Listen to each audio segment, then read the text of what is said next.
खून से भरी लाल ऊर्जा के तूफान के बीच एक योद्धा खड़ा है। उसकी आंखें नरक की आग की तरह चमक रही है। हाथ में तलवार कसी हुई, वो किसी भी क्षण फट पड़ने को तैयार है। उसकी मुट्ठियों से निकलती दैत्य सी शक्ति चिंगारियां उड़ा रही है, मानो ये उसकी आने वाली चोट का घोष हो। वो आग में लिपटा योद्धा बिजली की तरह आगे बढ़ता है। आसपास खड़े लोग दहशत में पीछे हट जाते हैं। उसकी सांसें गर्म भाप की तरह हवा में तैरती है। उसी समय एक शांति से भरा साया उसके रास्ते में खड़ा हो जाता है। हाथ में बंद पंखा, चेहरे पर ठंडा बेपरवाह भाव। वो योद्धा को चिढ़ाते हुए पूछता है कि आखिर वो खुद को समझता क्या है, एक नकली एल्डर के अलावा। योद्धा का गुस्सा भड़क उठता है। वो तंज कसते हुए उस युवा विद्वान की ओर लपकता है, एक मामूली रिसर्चर जिसे न मार्शल आर्ट्स की समझ है और न ताकत की। लेकिन अगले ही पल चाक, खून हवा में फूल की पंखुड़ियों की तरह बिखर जाता है। योद्धा की रफ्तार बीच में ही रोकी जाती है। आसपास मौजूद सैनिक तेजी से आगे बढ़कर उसका खेल खत्म कर देते हैं। उसका भारी शरीर धरती पर धम से गिरता है, पूरी तरह खून में भीगा हुआ। ऊपर खड़ा वो शांत सा विद्वान बिना किसी भावना के बस देखता रहता है। हवा में सिर्फ रक्त की कड़वी गंध बाकी रह जाती है। आकाश फट पड़ता है। तेज बारिश शुरू हो जाती है, जो धीरे धीरे खून को धोती चली जाती है और अंत में उस गंध को भी मिटा देती है। विद्वान अपना पंखा मोड़ता है और बिल्कुल शांति से युद्ध भूमि से चलता बनता है। ये कोई आम विद्वान नहीं था, वो हेवनली मिलिट्री बॉडी का धनी था। 100 साल में जन्म लेने वाली वह दुर्लभ देन, जहां इंसान की पांचों इंद्रियां अपनी सीमा पार कर जाती है। अगर वो चाहे तो बारिश के पर्दे के पार दूर खड़े महल की हर बारीकी साफ देख सकता है। बूंद गिरने की आवाज भी उसे ऐसे सुनाई देती है जैसे कान के पास कोई फुसफुसा रहा हो। बारिश में चलते हुए उसके पीछे 2 गार्ड बड़बड़ा रहे हैं। वो बदनसीब विद्वान जो मुरीम अलायंस में बेवजह घूमता रहता है और उनका चैन खराब करता है। एक पूछता है, क्या वो हमारी बात सुन सकता है? दूसरा हंसता है, इतनी जोर की बारिश में, पागल मैडमैन। पर सच ये है, वो सब कुछ सुन रहा था। वो दूर की सबसे हल्की आवाज भी पकड़ सकता था। पर उसकी असली खौफनाक ताकत उसकी समझने की क्षमता थी। उसे याद है, जब वो 19 साल की उम्र में सिविल सर्विस परीक्षा पास कर गया था, तो उसे लगता था दुनिया में उससे ज्यादा बुद्धिमान कोई नहीं। लेकिन मुरीम अलायंस के गुप्त रिकॉर्ड्स देखकर उसे समझ आया कि वो हेवनली मार्शल बॉडी का धनी है। वो मार्शल मैनुअल्स को एक झलक में समझ लेता था, एक बार देखकर किसी कला में महारत हासिल कर लेता था। इस कारण वो घमंड में डूब गया, जब तक कि जंग हू की असली शक्ति से उसकी आंखें न खुल गई। एक ऐसी दुनिया जहां राक्षस, देवता और असली उस्ताद घूमते हैं। तभी उसे एहसास हुआ, अगर लोगों को उसकी असली शक्ति का पता चल गया तो पूरी दुनिया उसे पकड़ने, इस्तेमाल करने या खत्म करने पर उतर आएगी। इसलिए उसने अपनी पहचान छिपा ली, किताबों में खोया रहा, मार्शल आर्ट से दूर। आज अपनी माँ की याद से भारी मन के साथ वो एक भव्य महल में खड़ा है। तभी एक गहरी प्रभावशाली आवाज गूंजती है, तुम स्कॉलर छाओ हो? नमो क्लैन के नेता ने उसे बुलाया है। नमो हॉक, वही व्यक्ति जिसे दुनिया 3 सोर्ड्स ऑफ हेवन के नाम से जानती है। लीडर सामने आता है। उसके आसपास नीली विस्फोटक ऊर्जा फैल जाती है। पूरा हॉल उसकी शक्ति से कांप उठता है। छाओ के शरीर में तनाव दौड़ जाता है, जैसे हॉक उसकी आत्मा के भीतर तक झांक रहा हो, उसके सारे रहस्य पढ़ रहा हो। छाओ के मन में सिर्फ एक सवाल उठता है, मेरे जैसे आदमी में ऐसे महापुरुष की क्या दिलचस्पी हो सकती है? नमो क्लैन का नेता अपनी बात एकदम सीधी, बिना किसी फॉर्मेलिटी के शुरू करता है। ना परिचय, ना अभिवादन। ये देखकर युवा स्कॉलर के चेहरे पर हल्की घबराहट और तनाव उतर आता है। उसे लगने लगता है कि शायद लीडर ने उसकी दुर्लभ फिजिकल कॉन्स्टिट्यूशन के राज जान लिए हैं।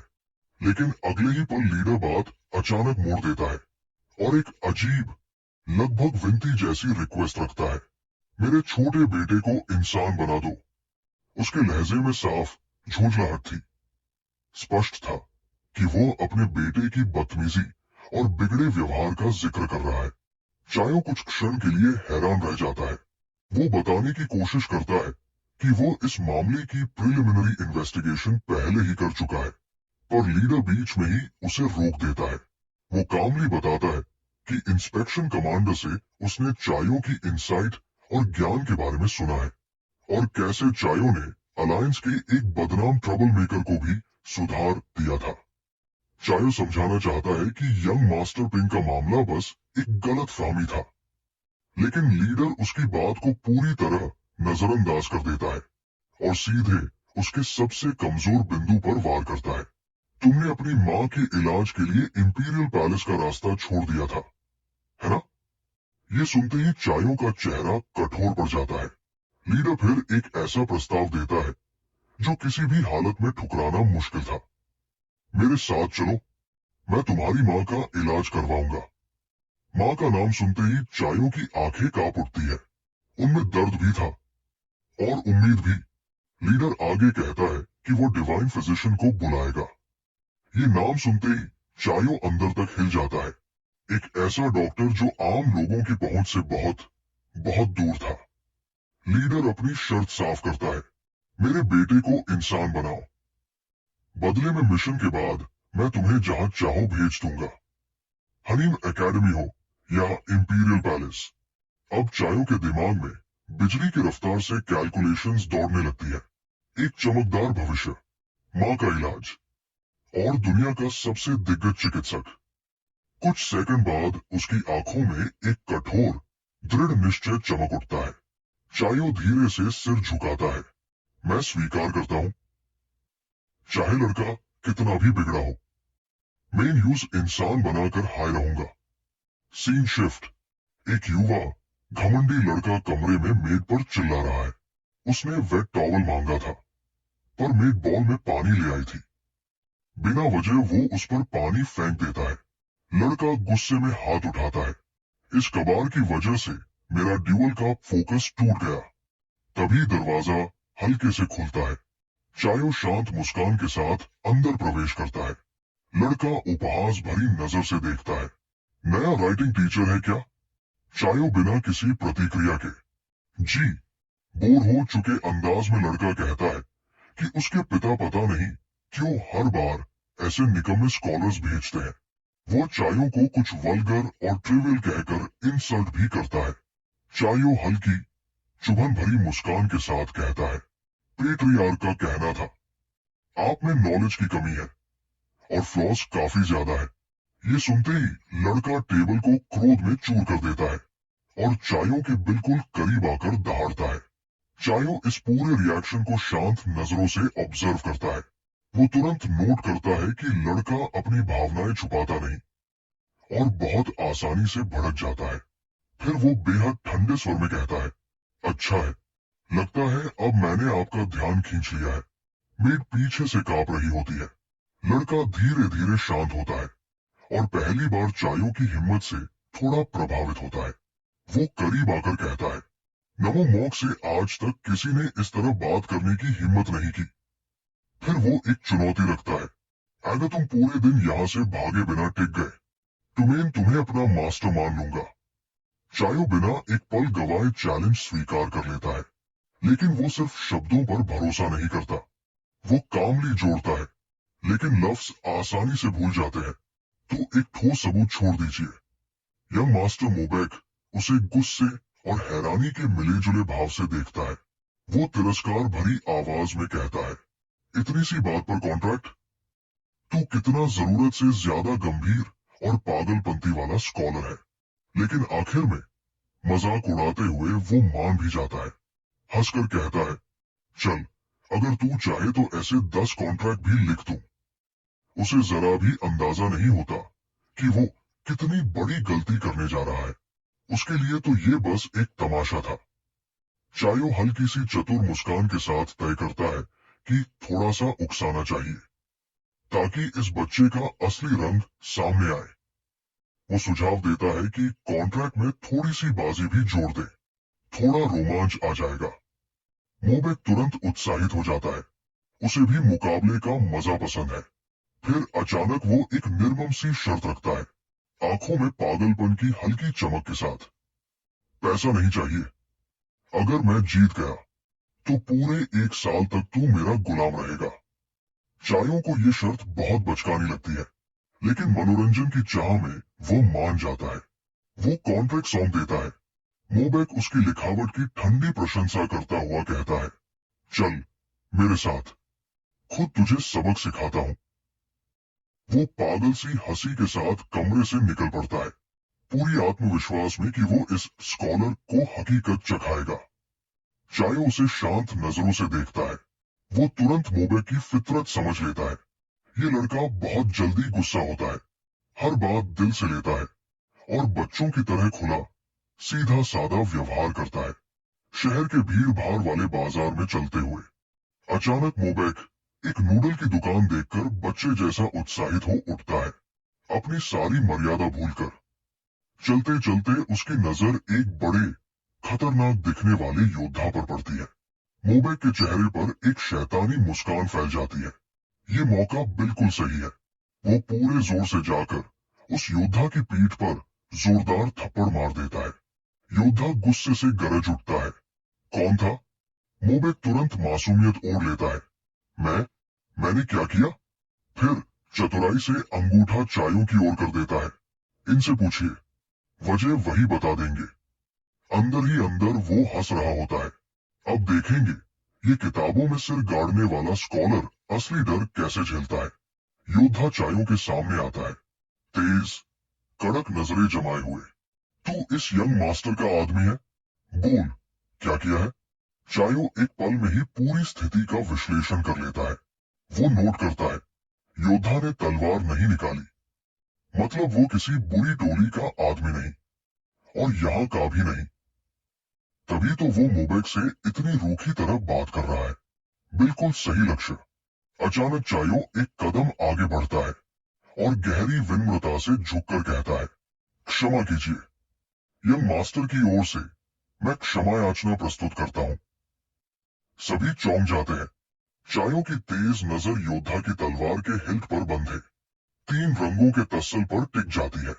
वो हल्का सा मुस्कुराता है। आप 100वें सेट के योद्धा है। सही कहा। योद्धा वहीं स्तब्ध रह जाता है। उसे कैसे पता चला? चायो शांति से कहता है, कैसे न पहचानूं? मैं मूरम अलायंस के निरीक्षण विभाग में काम करता हूं। उसके बाद वो योद्धा को एक पुराने गुप्त मामले की याद दिला देता है। वही मामला जिसमें उनकी संप्रदाय को भारी नुकसान झेलना पड़ा था, और धीरे से उसके कान के पास बोलता है, वो मामला मैंने ही संभाला था। योद्धा का चेहरा सफेद पड़ जाता है। उसे तुरंत समझ में आता है, ये वही खतरनाक स्कॉलर है जिसके बारे में अफवाहें फैली रहती है। वो तुरंत झुककर माफी मांगता है। पसीना बह रहा होता है। चायो मन ही मन मुस्कुरा देता है। अरे वाह, मेरा नाम इतना मशहूर हो गया। पीछे खड़ा मोबेक पूरी तरह सुन पड़ जाता है। एक साधारण स्कॉलर से वो भयावह योद्धा कैसे डर गया? चायो जाते जाते हाथ हिलाकर योद्धा को विदा करता है और मोबेक भीतर ही भीतर सुलग उठता है। चलते चलते चायो कैजुअली योद्धा को बता देता है कि असल में मोबेक ही था जिसने थप्पड़ मारकर उसे फंसाया था। योद्धा मोबेक के लिए सहानुभूति महसूस करता है और उसकी दया भरी नजर मोबेक के गुस्से को और भड़काती है। मोबेक झुंझलाकर सोचता है, ये दोनों किस बात की चुगलियां कर रहे हैं? चायो की आंखों में एक हल्की दानवी चमक उतर आती है। अब मजा आएगा। मोबेक गुस्से में उसे रोककर गरजता है, बता, तूने उस योद्धा से क्या कहा था? चायो मासूम मुस्कान के साथ जवाब देता है, कुछ नहीं, बस एक विनम्र माफी। मोबेक उसे नफरत और शक भरी नजरों से घूरता है। अब उसे यकीन हो गया है कि ये स्कॉलर बिल्कुल बिल्कुल भी साधारण नहीं, और वो चायों की साइड प्रोफाइल को जलते हुए गुस्से के साथ देखता हुआ आगे बढ़ता जाता है, मानो अगला विस्फोट बस होने ही वाला हो। वो नोट करता है कि उसके अंदर एक सच्ची शाही आभा है, उससे बिल्कुल अलग। चलते चलते उसकी नजर एक आदमी पर पड़ती है जो आराम से नूडल्स खा रहा होता है। तभी वो आदमी को घूरकर एक खतरनाक सी मुस्कान देता है।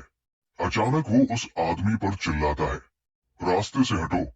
फिर वो अपने पैर से नूडल्स का कटोरा जोर से लात मारकर उड़ाता है और गर्व से घोषणा करता है, मैं नमो परिवार का बेटा हूं। कटोरा हवा में घूमता हुआ दूर जा गिरता है। आसपास के लोग दंग रह जाते हैं। चायोन ठंडे चेहरे के साथ खड़ा सब देखता है और सोचता है, ये बेवकूफी किस लिए कर रहा है। गिरे हुए नूडल्स जमीन पर फैल जाते हैं और पूरा इलाका गंदगी से भर जाता है। मोबाज बीच में खड़ा खुद को बहुत बड़ा समझ रहा होता है, जबकि लोग डर के मारे धीरे धीरे उसके बारे में बातें कर रहे होते हैं। फिर मोबाज चायोन को एक बुरी नजर से देखता है और सोचता है कि उसने उसे चैलेंज किया था, इसलिए अब इसका भुगतान वह चुकवाएगा और इसी स्कॉलर को इन डैमेजेस का पैसा भरवाएगा। वो आगे बढ़कर भीड़ को कहता है, ये स्कॉलर बताएगा कि यहाँ क्या हुआ। अंदर अंदर वो चायोन का मजाक उड़ा रहा होता है, ये तो पैसे दे ही नहीं सकता। फिर वो चायोन की कॉलर पकड़कर धीरे से चुनौती देता है, चल अपनी चालाक जुबान से इस गड़बड़ को संभाल के दिखा। चायोन शांत स्वर में कहता है, ठीक है, अगर तुम यही चाहते हो तो मैं तुम्हारी ये इच्छा पूरी करूंगा। वो सबके सामने आगे बढ़ता है। मोबाज शक से उसे देख रहा होता है। बाजार पर नजर रखने वाले डॉस्क गैंग के लोग आपस में फुसफुसा रहे होते हैं और चायोन महसूस करता है कि सबकी हौसलाएं नजरें उसी पर टिकी है। चायोन हाथ उठाकर स्ट्रीट के व्यापारियों को संबोधित करता है और नूडल स्टॉल से जुड़ा एक अचानक फैसला घोषित करता है।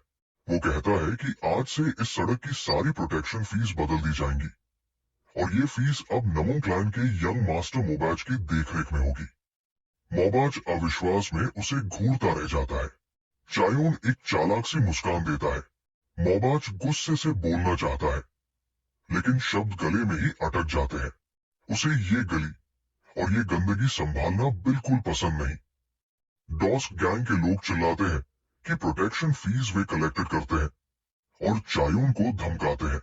चायोन आगे बढ़कर उनकी घटिया मैनेजमेंट पर ताना मारता है और घोषणा करता है कि यंग मास्टर मोबाज खुद उन्हें नमो क्लैन के नाम पर उनकी एक्सटॉर्शन के लिए सजा देंगे। मोबाज पूरी तरह कंफ्यूज हो जाता है। चायोन पास जाकर धीरे से उसके कान में कहता है, क्या तुम डॉस्क गैंग से डरते हो। मोबाज जाल में फंस जाता है और जोर से चिल्लाता है, मैं उनसे कहीं बेहतर काम कर सकता हूं। चायोन तुरंत उसकी बात लपक लेता है और सबके सामने घोषणा कर देता है। वो कहता है कि प्रोटेक्शन फी अब से सिर्फ 1 कॉपर प्रति महीने होगी। स्टॉल मालिकों के चेहरों पर खुशी फैल जाती है। किसी ने कहा कि नूडल स्टॉल को किक करना तो डॉस्क गैंग को दबाने की जीनियस मूव थी। लोग उत्साह में यंग मास्टर मोबाज को बधाइयां देते हैं, झुककर उसका धन्यवाद करते हैं।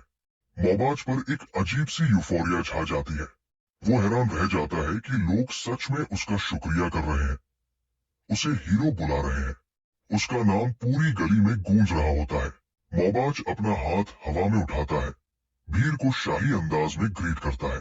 वो घमंड भरी आवाज में कहता है, लोगों को मेरा नाम चांट करते सुनना सच में लाजवाब एहसास है। दूर से खड़ा चायोन ये सब देखकर हल्की मुस्कान देता है। वो मन ही मन सोचता है, अलायंस के ज्यादातर ट्रबल मेकर्स अटेंशन के भूखे होते हैं। थोड़ा सा प्यार और थोड़ा सा ध्यान, बस यही उनकी दवा है। और मोबाज की खुशी देखकर ये बात बिल्कुल साफ दिखाई दे रही थी। ऊपर एक इमारत की ऊंची मंजिल पर 2 महिलाएं ये पूरा दृश्य दिलचस्पी से देख रही होती है। एक पूछती है, क्या तुम उस स्कॉलर को पहचानती हो जो यंग मास्टर के साथ है। साथी जवाब देती है, नहीं, पहली बार देख रही हूं। शायद नमो क्लैन ने कोई नया स्कॉलर रखा होगा। सिल्वर हेड लेडी अपनी तेज नजरों से चायोन को ऑब्जर्व करती है। वो कहती है, दिखने में तो वो लगभग मोबे की उम्र का लगता है, लेकिन उसे बड़ी आसानी से संभाल रहा है। सिर्फ स्कॉलर होते हुए भी इतनी स्किल और इतना कंट्रोल, वो ये सोचकर सचमुच थोड़ी इंप्रेस हो जाती है।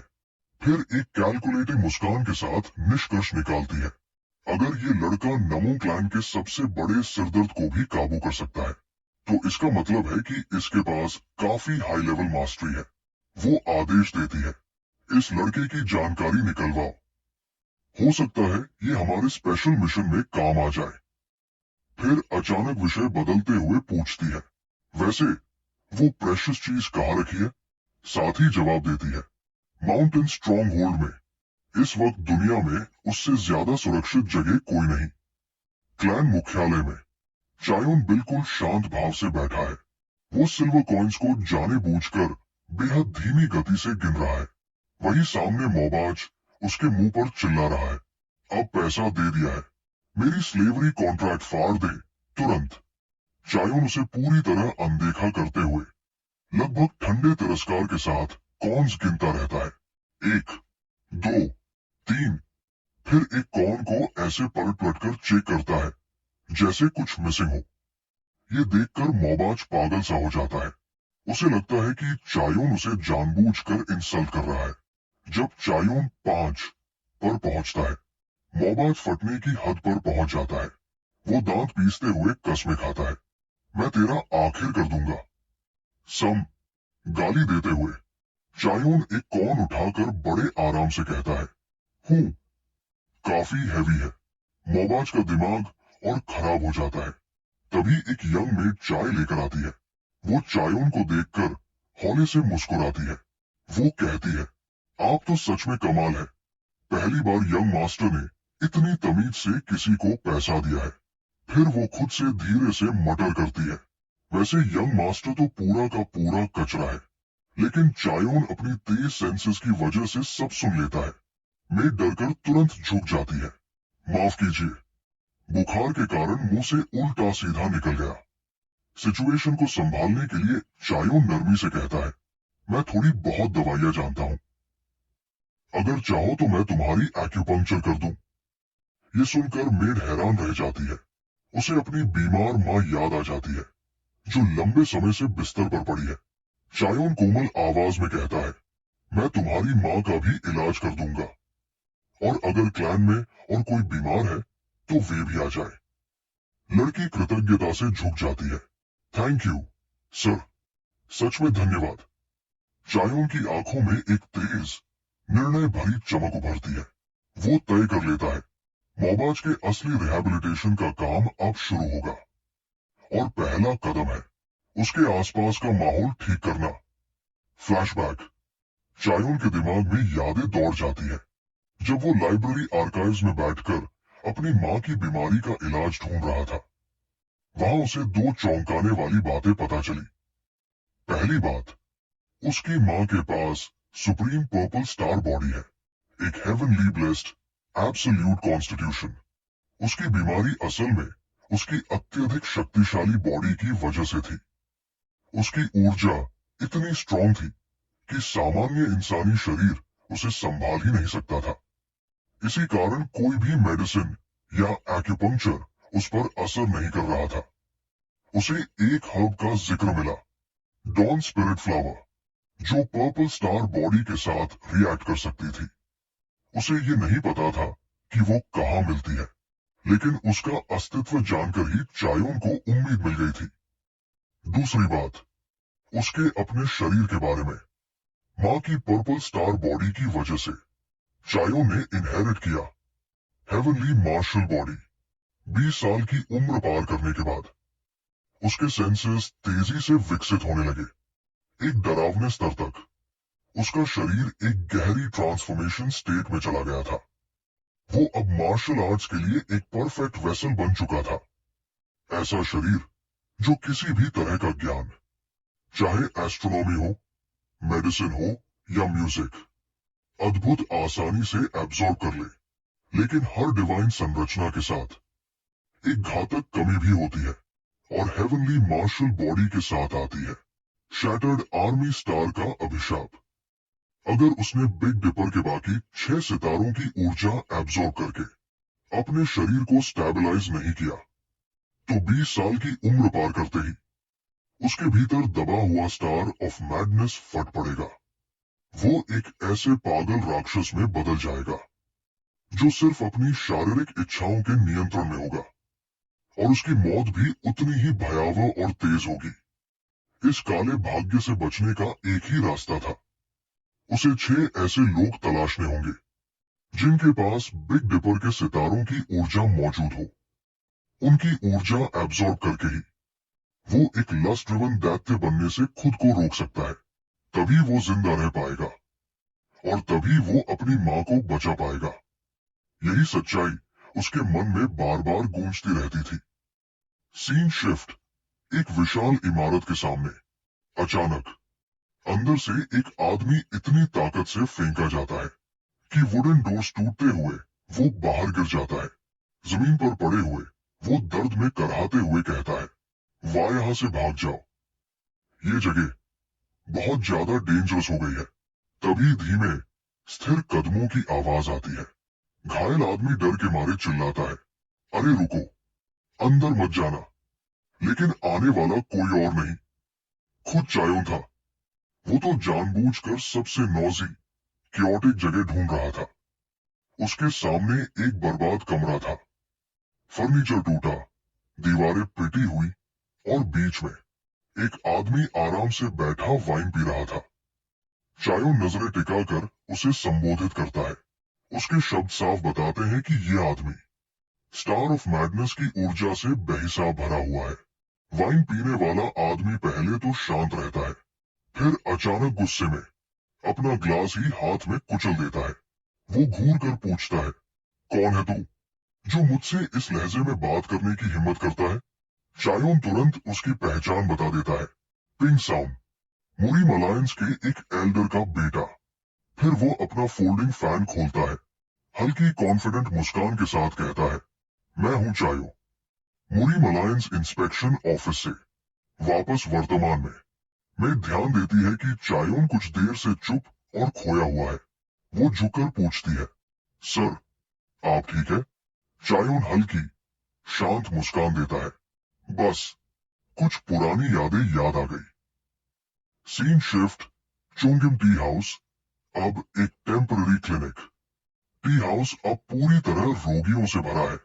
चायोन सुइयां निकालता है और वो उन्हें इतनी प्रिसाइज, इतनी फ्लुएंट, इतनी हाई लेवल कंट्रोल के साथ इंसर्ट करता है कि पास खड़ी हुआ यांग उसे अविश्वास से देखती रह जाती है। इलाज पूरा होने के बाद चायोन मरीज के दर्द वाले प्रेशर पॉइंट पर अपना अंगूठा हल्के से दबाता है और दर्द तुरंत कम होने लगता है। हुआ यूं, जो टी हाउस की मालकिन थी, आसपास मौजूद लोगों की कृतज्ञ निगाहें देखकर उस आदमी का अजीब कॉन्ट्रडिक्शन सोचने लगती है। कुछ ही देर पहले वो मोबेक को एक शरारती बच्चे की तरह डांट रहा था, और अब वही आदमी इतनी लंबी पतली एक्यूपंक्चर नीडल्स इतनी घातक प्रोफिशिएंसी के साथ इस्तेमाल कर रहा था कि कई डॉक्टर्स भी उसके आगे फीके पड़ जाए। हुआ यूं के मन में ये बात पक्की हो जाती है, उसे इस आदमी की जांच कराने का फैसला पूरी तरह सही था। चायो शांति से इंक और ब्रश लेकर पेशेंट्स के लिए प्रिस्क्रिप्शंस लिख रहा था। लोग उसे सम्मान से स्कॉलर कहकर पुकारते थे। तभी एक बुजुर्ग औरत झिझकते हुए आगे आती है। वो फीस के बदले 2-4 अंडे देती है। माफी मांगते हुए कहती है, बेटा, मेरे पास बस इतना हाय है। चायो नरमी से मुस्कुराता है। वो अंडे ले लेता है और कहता है, बिल्कुल फ्रेश है, कल सुबह भूख लगी तो इन्हें हाय खाऊंगा। फिर वो ऐसा काम करता है जिसे देखकर सबकी आंखें फैल जाती है। वो प्रिस्क्रिप्शन के साथ एक छोटी सी पैसों की थैली उसी बूढ़ी औरत के हाथ में रख देता है। वो घबरा जाती है, ये नहीं ले सकती बेटा। लेकिन चायो शांत कर देता है, हम सब यंग मास्टर नमों की परिवार है, एक दूसरे की मदद करना जरूरी है। और वैसे भी आजकल मेरे पास थोड़ा एक्स्ट्रा पैसा आ गया है। भीड़ भावुक होकर उसका आभार जताती है। चायो बस एक हल्की थकी मुस्कान देता है। देर हो रही है, सब घर जाइए। सब लोग चले जाते हैं। चायो अपनी झुकी कमर और थके शरीर को स्ट्रेच करता है। हुआ यूं आगे बढ़कर उसके सामने सम्मान से झुकती है। चायो उसे भी झुककर धन्यवाद देता है। रात तक टी हाउस यूज करने डीन के लिए शुक्रिया। हुआ यूं मुस्कुराती हुई कहती है, मदर टू आपने की है। आप जब चाहे टी हाउस आइए। मेन अंदर एक स्पेशल सीट रखूंगी ताकि लॉगऑन की बकबक आप तक न पहुंचे। चायो विनम्रता से सिर हिलाता है, लेकिन मन ही मन सोचता है, टी हाउस की मालकिन। सोचा था उससे ज्यादा उम्र यारी होगी, लेकिन वो तो काफी खूबसूरत है। और ये विचार आते ही उसके दिल में अजीब सा खिंचाव होता है। चेहरा गर्म हो जाता है, पसीना आने लगता है। वो घबराकर अपना सीना पकड़ लेता है। ये मैं क्या सोच रहा था? स्टार ऑफ मैडनेस की हल्की लहर उसके अंदर फिर से जाग उठी थी। उसे याद आता है, अगर बिग डिपर ऊर्जा वाले लोग जल्द न मिले तो उसका शरीर उसे कभी भी बेतरे कर सकता है। सीन शिफ्ट बाहर टी हाउस के सामने। हुआ यूं टी हाउस से बाहर निकलती है। प्रिंसेस उसे रोकती है और पूछती है, इन्वेस्टिगेशन का क्या हाल है? हुआ यूं पूरी रिपोर्ट देती है। चायो ताओ, वुहान का रहने वाला, परिवार कभी प्रभावशाली था, लेकिन पिता की मौत और मां की बीमारी के बाद गिरावट में चला गया। कैरेक्टर शरीफ है, लेकिन बहुत दुश्मन है। इंस्पेक्शन ऑफिस में काम करते हुए उसने करप्शन के इतने मामलों को हवा दी कि कई डिवीजन लीडर्स और पवेलियन मास्टर्स तक हिल गए। अवार्ड्स भी मिले, लेकिन दुश्मन उससे दुगुने। उसकी सख्ती इतनी थी कि मूरिम अलायंस का एक एल्डर भी उससे गिर गया था। लोग उसे गोस्ट स्कॉलर कहते हैं भूत भी उससे डरते हैं। अलायंस को वो बोझ लगने लगा तो उसे नमो क्लैन भेजकर रास्ते से हटा दिया गया। प्रिंसेस चुपचाप सुनती रहती है। हुआ यूं फिर फुसफुसाती है, एक अजीब बात भी है। अफवाहें कहती है कि वो मार्शल आर्ट्स में भी बहुत तेज है। कहते हैं राइजिंग स्टार्स के बराबर स्ट्रेंथ है उसमें। प्रिंसेस की आंखों में हल्की चमक आती है। फिर बात चायों की मां पर आ जाती है। हुआ यूं झुककर कहती है, उसकी मां के सिम्टम्स और जो इंग्रेडिएंट्स चायों ने खरीदे हैं, उन्हें देखकर लगता है कि शायद उन्हें सन पल्स सेवरेंस डिजीज हो। प्रिंसेस जम सी जाती है। यही तो वो बीमारी थी। पिछले 5 साल से नॉर्थ सी आइस पैलेस छोड़कर डॉक्टर बनकर दुनिया घूमने की वजह सिर्फ यही बीमारी थी। अगर वो इसका इलाज नहीं ढूंढ पाई तो उसके पास सिर्फ 1 साल की जिंदगी बची है। वो तुरंत निर्णय लेती है, मैं खुद जाकर चायों की मां का हाल देखूंगी। अब पता चलता है, हुआ यूं असल में नॉर्थ सी आइस पैलेस की थर्ड गार्डियन है और प्रिंसेस उसकी मिस्ट्रेस। प्रिंसेस आदेश देती है, अ स्कॉलर पर नजर रखो। सीन शिफ्ट रात का रास्ता। चायो अकेला चलता जा रहा है। मन में बस बिग डिपर के लोग घूम रहे हैं। स्टार एनर्जी वालों को ढूंढना मुश्किल नहीं होता। ऐसे लोग अक्सर अपनी फैक्शंस के लीडर्स बन जाते हैं, चाहे देर से है सही। अचानक वो रुक जाता है। किसी की प्रेजेंस महसूस होती है। एकदम सामने मोबैक नकली मुस्कान के साथ खड़ा हो जाता है। टीचर, वो एक पुरानी किताब निकालता है। ये हमारे परिवार में पुरानी किताब है। कोई इसकी मीनिंग समझ नहीं पाया। क्या ये मार्शल आर्ट्स मैनुअल हो सकता है? वो उत्सुकता से पूछता है। इस बार मैं खुद इसको डीकोड करूंगा। चायों की आंखों में एक बहुत हल्की मुस्कान आती है, खतरे वाली। चूंकि चायोन मोबेक का राइटिंग टीचर है, मोबेक मासूम बनने का नाटक करते हुए उससे किताब में बने ताबीज जैसे चिन्हों को समझाने की मदद मांगता है। चायोन उसे शक की नजरों से देखता है। ये लौंडा अचानक इतनी मिठास क्यों दिखा रहा है? जरूर कुछ गड़बड़ है। फिर भी बोरियत की वजह से वो एक बार कोशिश करने के लिए तैयार हो जाता है। मोबे के जाते ही चायोन उसकी चालाक खतरनाक मुस्कान देख लेता है और समझ जाता है, ये लड़का कुछ खतरनाक करने की फिराक में है। दूसरी ओर मोबे घास पर आराम से लेट जाता है, अंदर ही अंदर हंसते हुए। उसे पूरा यकीन है कि ये बेवकूफ स्कॉलर भी उन बाकी लोगों की तरह ची डेविएशन का शिकार होकर पागल हो जाएगा। किंतु जैसे ही चायोन किताब खोलता है, उसकी आंखें फैल जाती है। वो दंग रह जाता है। क्या मोबेक ने सचमुच उसे नामो कबीले की एक सीक्रेट मैनुअल पकड़वा दी। इधर मोबेक दूर से मुस्कुरा रहा है। किताब साधारण नहीं, बल्कि वही खतरनाक मार्शल आर्ट है जिसने नामू कबीले के कई प्रतिभाशाली योद्धाओं की बर्बादी कर दी थी। उसके अनुसार इसके मंत्र पढ़ने की कोशिश करने वाला किसी भी हालत में ची डेविएशन में फंसता ही है। वो पागलों की तरह हंसते हुए चायोन के गिरने का इंतजार करता है, लेकिन इसके बजाय चायोन खुले आसमान के नीचे शांति से बैठा पूरा ध्यान लगाकर पढ़ रहा है। वो पंक्ति पढ़ता है, अति सरलता ही अति जटिलता है, क्योंकि महान दाओ निराकार है। वो इसे मन ही मन दोहराता है, उसका पूरा सार चखते हुए।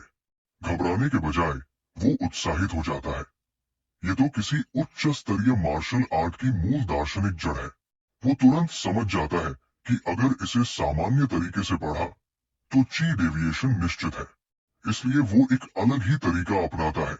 वो इन पंक्तियों का अर्थ अपने शरीर से महसूस करके समझने का निश्चय करता है। उसी समय एक नौकरानी आती है और बताती है कि पिछले बार दी गई दवा से उसकी माँ की हालत बहुत सुधर गई है और कई मरीज उसके एहसानमंद है। चायोन मौका देखकर पूछता है, क्या हॉस्टल में कोई लकड़ी की तलवार है? नौकरानी को उसकी ये मांग अजीब लगती है। दृश्य कट होता है मोबेक पर। जब नौकरानी उससे उसकी लकड़ी की तलवार मांगती है तो मोबेक गुस्से में उस पर चिल्लाता है। वो अपनी असली तलवार निकालता है, ब्लेड उसकी गर्दन के पास ले जाते हुए। वो उसे मजाक उड़ाते हुए कहता है कि लकड़ी की तलवार भूल जा, वो ये असली तलवार ले जाए। फिर वो और हथियार फेंकता है, आदेश देता है कि ये सब चायोन को दे देना। दृश्य फिर बदलता है चायोन पर। वो शांति से लकड़ी की तलवार उठाता है और बहुत ही सुंदर व तरल हरकतों में मूवमेंट करने लगता है, धीरे धीरे बुदबुदाते हुए। रूपहीन तरंग, मौन विस्तार, सीमाओं का अतिक्रमण।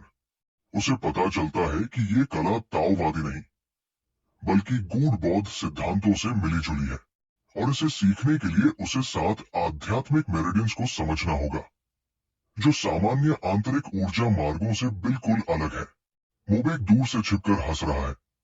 यकीन है चायोन अब किसी भी पल ची डेविएशन में गिर पड़ेगा, लेकिन मोबेक ये नहीं जानता कि चायोन ने मुरिम अलायंस की लाइब्रेरी में गूढ़ बौद्ध ग्रंथ पढ़े हुए हैं। वो उन 7 आध्यात्मिक रेखाओं के सही स्थान को जानता है। वो अपनी ऊर्जा को उन 7 मूल रक्त बिंदुओं में प्रवाहित करता है, एकदम सटीक हरकत के साथ लकड़ी की तलवार घुमाता है और महसूस करता है कि यही तरीका इसके छिपे हुए सार तक पहुंचने का सही मार्ग है।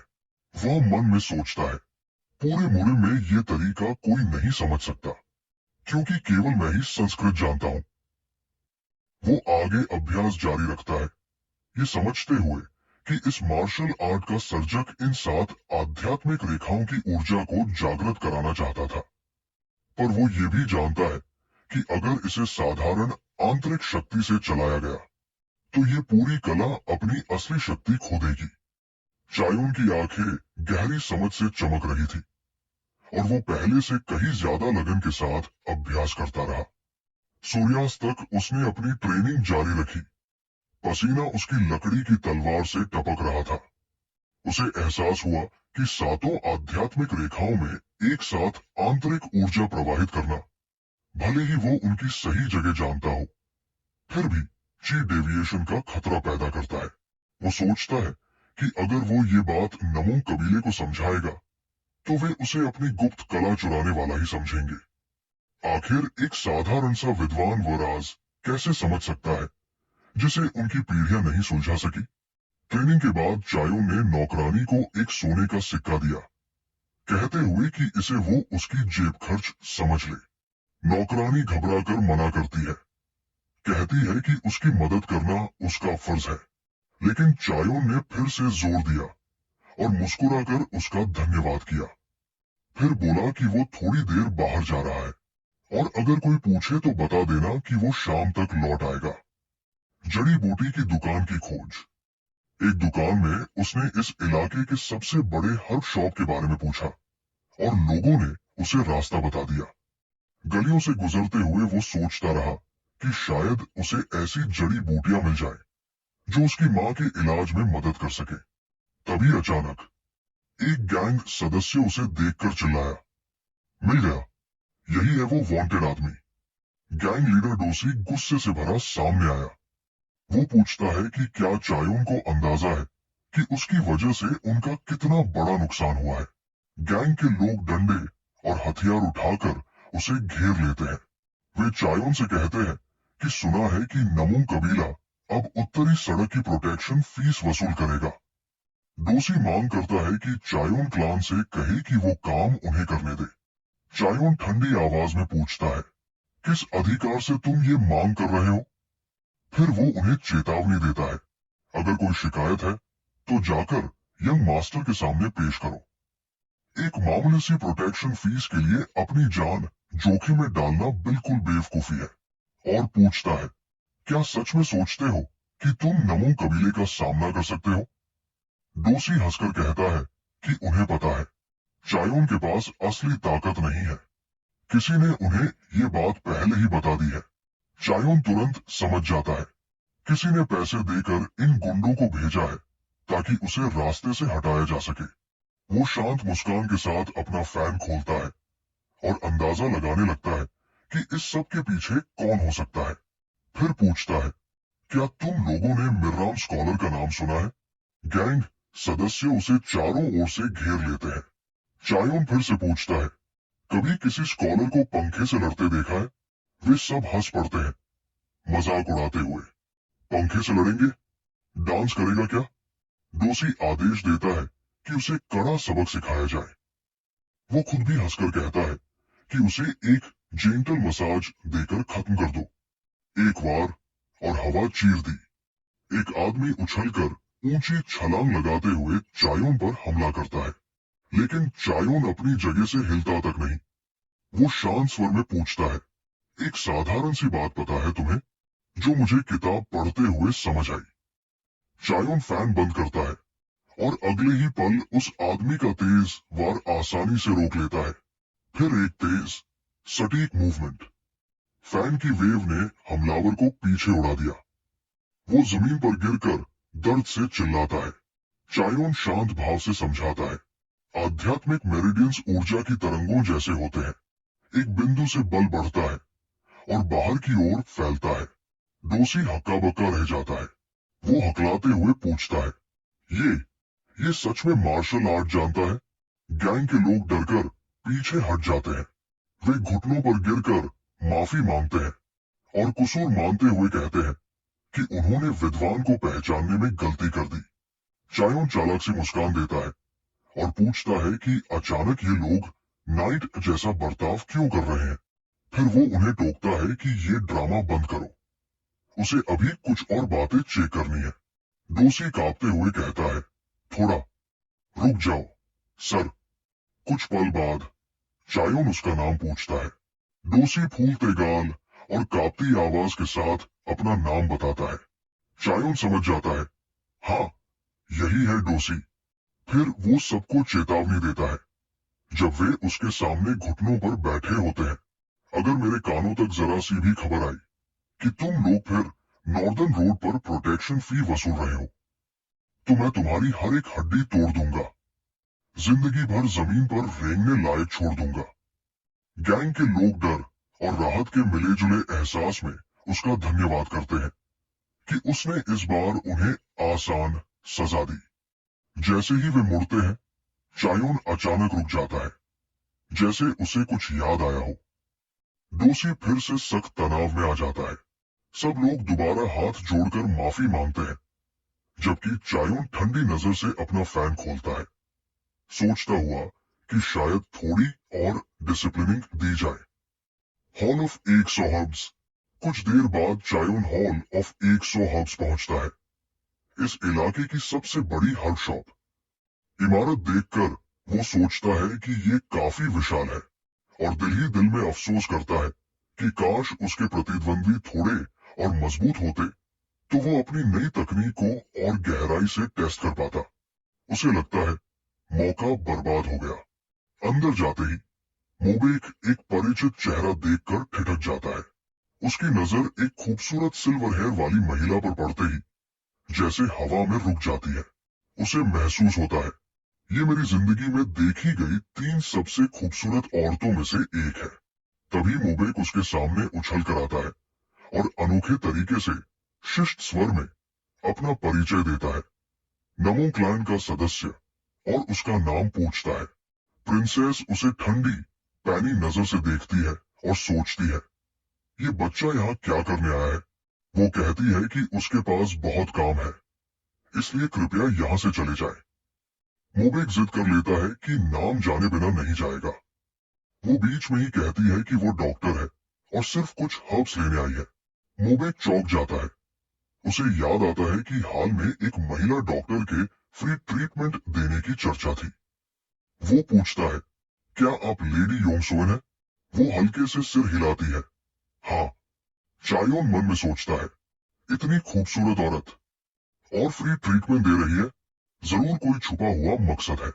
तभी मोबेक अचानक सिर पकड़कर दर्द का नाटक करता है। मेरा सर बहुत दर्द कर रहा है, कृपया देख लीजिए। प्रिंसेस ठंडी आवाज में मना कर देती है, वो अभी व्यस्त है। मोबेक उसका पीछा करता रहता है। चायोन प्रवेश करता है। तभी चायोन दुकान में घुसता है। दोनों चौंक जाते हैं। मोबेक पूछता है, तुम यहाँ क्या कर रहे हो? चायोन बिना भाव के जवाब देता है, जरूरी हर्ब्स लेने आया हूँ। मोबेक झूठ बोलता है कि वो भी अपने लिए दवा लेने आया है। चायोन उसके हाथ में पकड़े पेपर पर नजर डाल लेता है, किस्ड विजडम सूप। अंदर ही अंदर वो हंसी रोकता है। ये क्या, पोटेंसी टॉनिक लेने आया है? जब वो नीचे लिखा देखता है, इंप्रूव कंसंट्रेशन, तो और भी तंज भरी सोच में पड़ जाता है। इसको ध्यान केंद्रित करने की जरूरत क्यों पड़ रही है? मोबेक फौरन पेपर छिपा लेता है। चायोन उसे अर्थपूर्ण नजरों से देखता है। क्या यही इसे पढ़ाई का शौक दिलाता है? स्कॉलर बातचीत। तभी मोबेक को कुछ याद आता है। वो उत्साहित होकर पूछता है, तुमने वो मैनुअल इंटरप्रेट किया जो मैंने तुम्हें दिया था? फिर गंभीर होकर कहता है, अगर कर लिया है तो ऐसे घूम क्यों रहे हो? तुम्हें ट्रेनिंग पर होना चाहिए। चायोन अंदर ही अंदर शैतानी मुस्कान दबाकर कहता है, हाँ, कुछ लाइनों का मतलब समझ आया, लेकिन वो बहुत मुश्किल थी। मोबेक निराश पड़ जाता है। मैंने एक गिनशी लेवल स्कॉलर से ज्यादा उम्मीदें रखी थी। ये तो निराशाजनक है। चायोन मन ही मन मुस्कुराता है, क्योंकि सच्चाई ये है, उसने पूरा मैनुअल बिल्कुल परफेक्ट समझ लिया है, पर वो ये क्रेडिट किसी को नहीं देना चाहता। मोबेक अचानक फिर उत्साहित हो जाता है। जाओ, जल्दी बताओ, क्या इंटरप्रेट किया? चायोन उसकी इतनी जेन्युइन खुशी देखकर थोड़ा चकित होता है। शायद वो सच में चाहता था कि चायोन सफल हो। चायोन पूछता है, क्या यहाँ चर्चा करना ठीक है? 2 लाइन सुनकर भी कोई समझ नहीं पाएगा। मोबेक तुरंत कहता है, बोलो। चायोन इंटरप्रिटेशन सुनाना शुरू करता है। धीरे धीरे मोबेक की आंखें सदमे में बदलती जाती है। उसे यकीन ही नहीं होता कि चायोन ने इतनी सटीकता से अर्थ निकाला। उसके परिवार के रिकॉर्ड में भी यही सही अर्थ लिखा है, जबकि उसने पहले 5 स्कॉलर्स को किराए पर रखा था और कोई भी इतनी कम अवधि में इतना सही व्याख्या नहीं कर पाया था। चायोन पूछता है, तो क्या वाक तुमने समझ लिया जो मैंने बताया? ब्रैट्स की बैटल शुरू होने से पहले चायोन हल्की सी कॉन्फिडेंट मुस्कान देकर सिर हिलाता है। मोबेक अचानक एक्साइटमेंट में चिल्ला पड़ता है, जैसे वो कोई राइटिंग मास्टर हो, जिससे चायोन उसके इस अजीब एकदम बदले हुए रवैये को देखकर हैरान रह जाता है। मोबेक बताता है कि परसों युगा क्लैन के कुछ मेहमान उनके घर आने वाले हैं। चायोन ठंडे स्वर में पूछता है, तो इसका मतलब?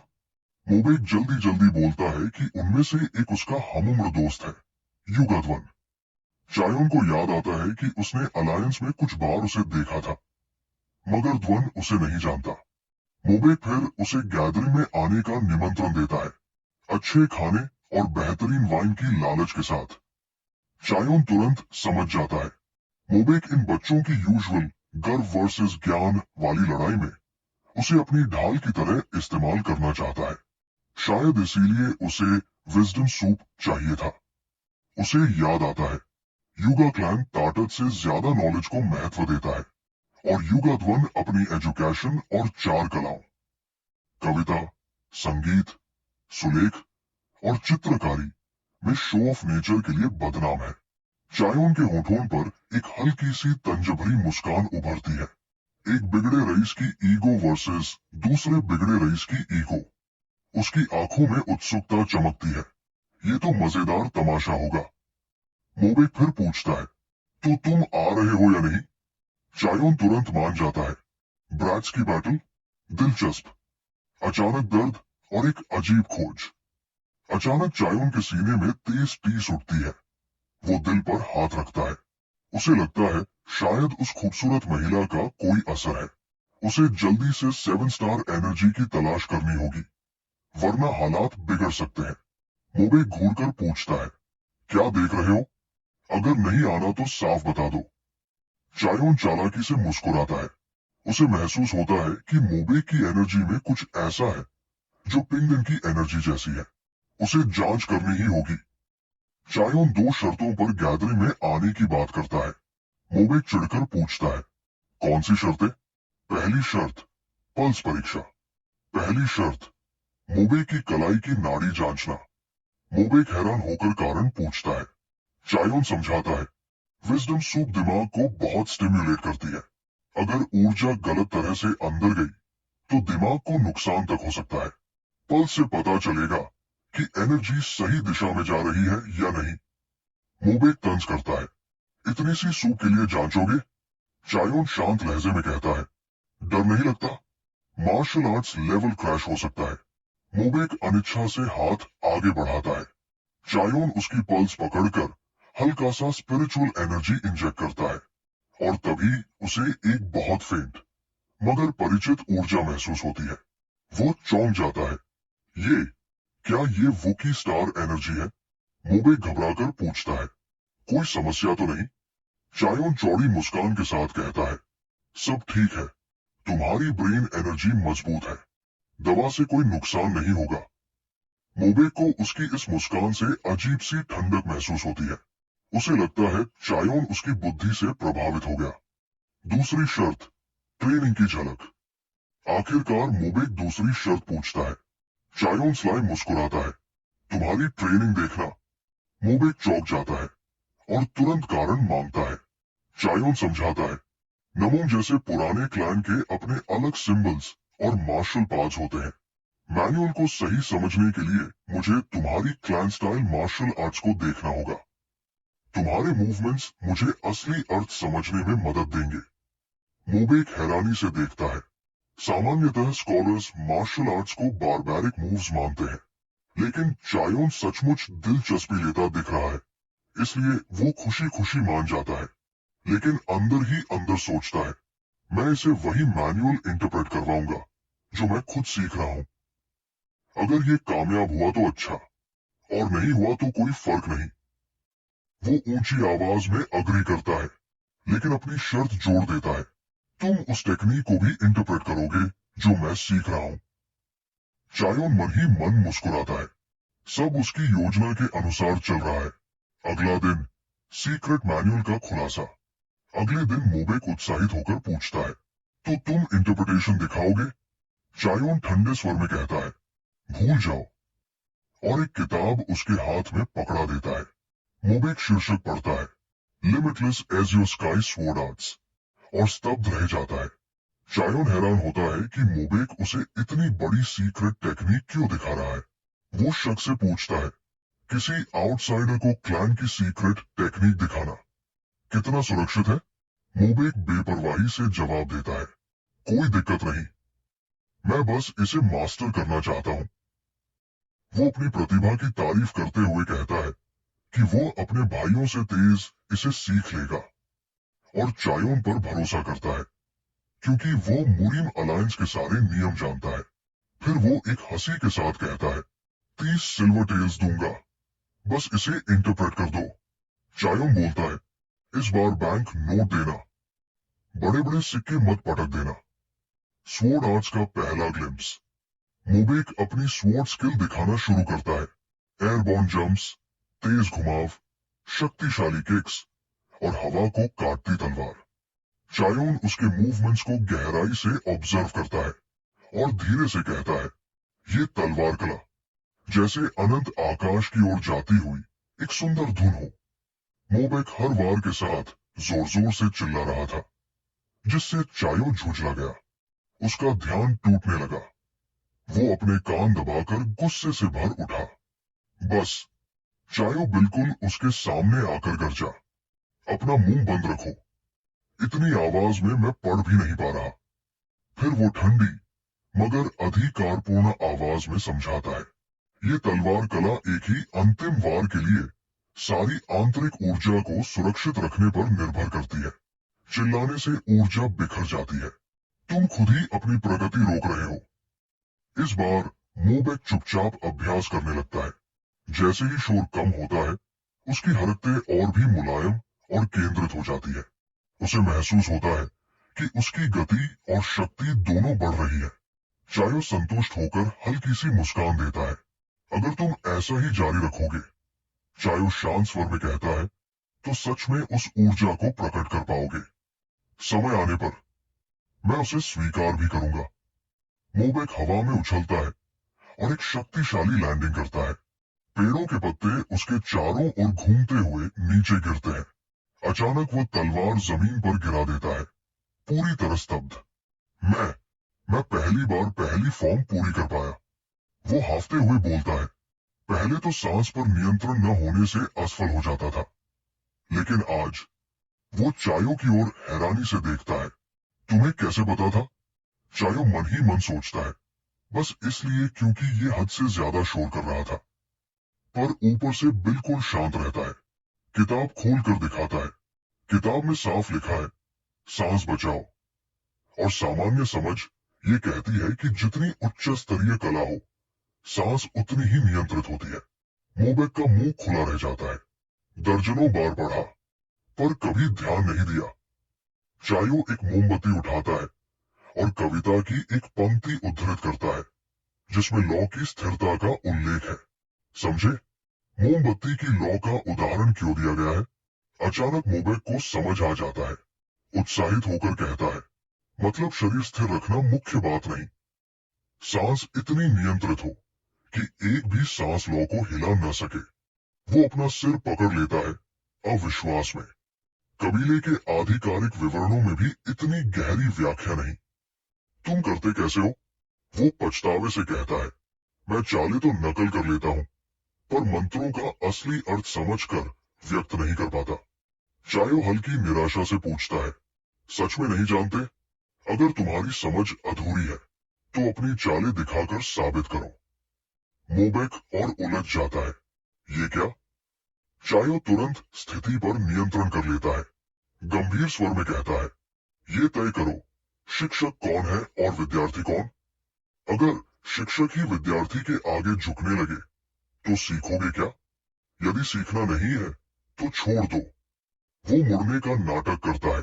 मैं यंग मास्टर ली से मिलने जा रहा हूं। ये सुनते ही मोबेक घबरा जाता है। तभी चायो उसकी सबसे संवेदनशील नस दबाता है। वैसे तुम्हारा बड़ा भाई भी यही कला साध रहा है। अगर वो तुमसे पहले इसे समझ गया, तो मोबेक का दिमाग एक पल को खाली हो जाता है। फिर उसकी आंखों में आग भड़क उठती है। मैं ये चुनौती स्वीकार करता हूं। मैं इसे जरूर साधूंगा। सम्मान दिखाने की कोशिश में वो टूटी फूटी अजीब सी औपचारिक भाषा में बोलने लगता है। इतना अटपटा कि चायो को अपनी हंसी रोकनी पड़ती है। चायो मन ही मन सोचता है, शायद नमो कबीले की सीधी वंशरेखा में ये पहला बच्चा हो सकता है, जो limitless azure sky sword arts के असली सार को समझ पाए। और इस विचार से उसके चेहरे पर एक चालाक मुस्कान खिल उठती है। नेक्स्ट पार्ट चाहिए तो कमेंट करो।